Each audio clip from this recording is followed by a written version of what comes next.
آج مجھے آپ سے کچھ بات کرنی ہے۔ سندر نے لیپ ٹاپ میں کام کر رہے معراج کو مخاطب کیا، جو آج خواہی اس سے نظر چرا رہا تھا۔ بولے میں سن رہا ہوں۔ معراج لیپ ٹاپ سائڈ پر رکھ کر سندر پر نظر ڈالے بغیر ہمہ گوش ہوا۔ جب سے وہ سرفراز سے بات کر کے آیا تھا، سندر سے جھجک محسوس ہو رہی تھی، نہ جانے کیوں۔ شاید خود کو اس کے قابل نہیں سمجھ رہا تھا۔ Actually I have something to say. Sundar نے بری طرح ہاتھ مسلتے ہوئے اپنی بات کہنی چاہیے، جو وہ نہ جانے کتنے دنوں سے کرنے کی ہمت جمع کر رہی تھی، لیکن اس کی بات مکمل ہونے سے پہلے ہی معراج نے ہاتھ اٹھایا۔ دل انگریزی نہیں یار، اگر آپ نے اس فرنگی زبان کا استعمال کیا نا، میں بھی آپ کو فارسی میں جواب دینا ہے، پھر سمجھ نہیں آئی تو گلہ مجھ سے نہ کرنا۔ معراج نے لگے ہاتھوں دھمکی بھی دے ڈالی۔ ابھی تو صرف ٹیچر سے بات ہوئی تھی، کلاسز اسٹارٹ ہونا باقی تھا۔ بیچارے جاگیردار صاحب سیدھا امتحان دینے کیسے بیٹھ جاتے؟ آپ کو فارسی آتی ہے؟ دل نے حیرانی سے آنکھیں نکال کے پوچھا۔ آنکھیں چھوٹی کرنے زیادہ نہیں آتی، لیکن اتنی ضرور آتی ہے جس سے آپ کی انگریزی کا مقابلہ ہو سکے۔ معراج لیپ ٹاپ بند کر کے گھڑی کھولتے ہوئے بولا۔ لیکن کہاں سے سیکھی؟ سندر کو تجسس نے گھیرا۔ دادا صاحب کے دوست تھے، گاؤں کے امام صاحب۔ میں ان کے پاس قرآن پاک پڑھا کرتا تھا۔ وہ بہت اچھی فارسی پڑھنے لکھنے کے ساتھ بول بھی سکتے تھے، انہی سے۔ خیر آپ اپنی بات کہیں۔ معراج نے تفصیل بتائی۔ وہ میرا مطلب ہے آپ نے پھر سے آپ کی گاڑی اٹکنے لگی۔ معراج نے تعصب سے دیکھا، جس پر سندر نے ایک گہری سانس اندر کھینچ کر باہر چھوڑتے ہوئے سیدھا ہو کر بیٹھی۔ وہ دراصل اس دن آپ نے مجھے نماز پڑھائی تھی نا، پڑھ کر اچھا لگا، بٹ پریشانی یہ ہے کہ مجھے نماز پڑھنا نہیں آتا۔ بچپن میں ماما نے سکھایا تھا، بٹ اب میں بھول گئی۔ تو کیا آپ مجھے روزانہ فجر میں نماز پڑھنا سکھا دیا کریں گے؟ اور آپ جیسا قرآن پاک پڑھنا بھی، مجھے قرآن پڑھنا بھی آتا ہے، بٹ آئی تھنک مسٹیک ہوں گی۔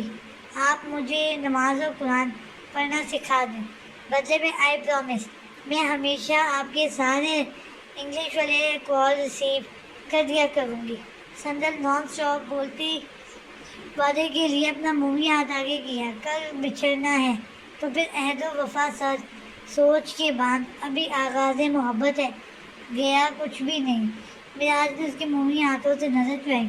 پرسوں انگریزی میں وہ تو چھوڑ کے جانے کی بات کر رہی تھی، اور آج عہد باندھ رہی تھی۔ وہ کس چیز کا اعتبار کرتا اس پر اس کا سرکش دل، جو اسے قابل نہ ہو کر بھی اس کے ساتھ کی خواہش کر رہا تھا۔ بتائیں نا، راج آپ سکھائیں گے مجھے؟ کوئی بات نہیں، میں ماں صاحب سے سیکھ لوں گی۔ آپ کے پاس وقت نہیں ہوگا نا؟ سندر اسے خاموش دیکھ کر اداسی سے اپنا ہاتھ واپس کھینچنے والی تھی، جب معراج نے اپنا بھاری ہاتھ اس کے ہاتھ پر رکھا۔ میں آج سبق فجر سے ہی سکھا دیا کروں گا، لیکن اپنا وعدہ یاد رکھیے گا دل، کیونکہ معراج سکندر نہ اپنی زبان سے مکرتا ہے، نہ ہی مکرنے دیتا ہے۔ ہمیشہ کا مطلب ہمیشہ۔ معراج اس کا ہاتھ ہلکا دبا کر بیڈ سے اٹھ گیا۔ عجیب بندہ ہے، ہمیشہ کا مطلب ہمیشہ ہی ہوتا ہے، اس میں اتنا بیس ڈال کر بولنے کی کیا ضرورت ہے؟ اپنا وعدہ یاد رکھیے گا دل، وہ ڈیرا نہ ہو تو۔ ہاں، سندر معراج کی بھاری آواز میں خود بولتی کھلکھلائی۔ سین چینج۔ اوف اکرام انکل، لگتا ہے آج آپ نے اپنی لاڈلی کا بھانڈا پھوڑ دیا۔ دولاب کالج میں گاڑی روک کر جلدی اندرونی حصے کی طرف بڑھا۔ اوف اکرام انکل، لگتا ہے آج آپ نے خود اپنی لاڈلی کا بھانڈا پھوڑ دیا۔ دولاب کالج میں گاڑی روک کر جلدی اندرونی حصے کی طرف بڑھا۔ اگلے مہینے یونیورسٹی میں سیمیسٹرز ہونے والے تھے، اس لیے آج یونی میں اسٹاف میٹنگ رکھی گئی تھی۔ دولاب اکثر کو جلدی گھر چھوڑ کر میٹنگ اٹینڈ کرنے چلا گیا تھا، اور دیکھتے ہی دیکھتے آدھے گھنٹے کی میٹنگ 1.5 گھنٹے میں تبدیل ہو گئی تھی۔ اوپر سے اکرام صاحب نے اسے دوسرے پوائنٹس پر ڈسکس کرنے کا روک لیا۔ پھر وہاں سے نکلنے کے بعد اسلم کی طرف چلا گیا، اور اس سب میں وقت گزرنے کا احساس ہی نہیں ہوا تھا، اور جب احساس ہوا تو بھاگا گھر کی طرف روانہ ہوا۔ لیکن اس سب چکر میں رات کے 8 بج گئے تھے، اور وہ جو پچھلے کئی دنوں سے اپنی محنت کو اکثر کا نام دے کر اسے بچا رہا تھا، آج سب برباد ہونے والا تھا۔ اللہ، بس اس سر پھیری لڑکی نے کوئی الٹی سیدھی حرکت نہ کی ہو، باقی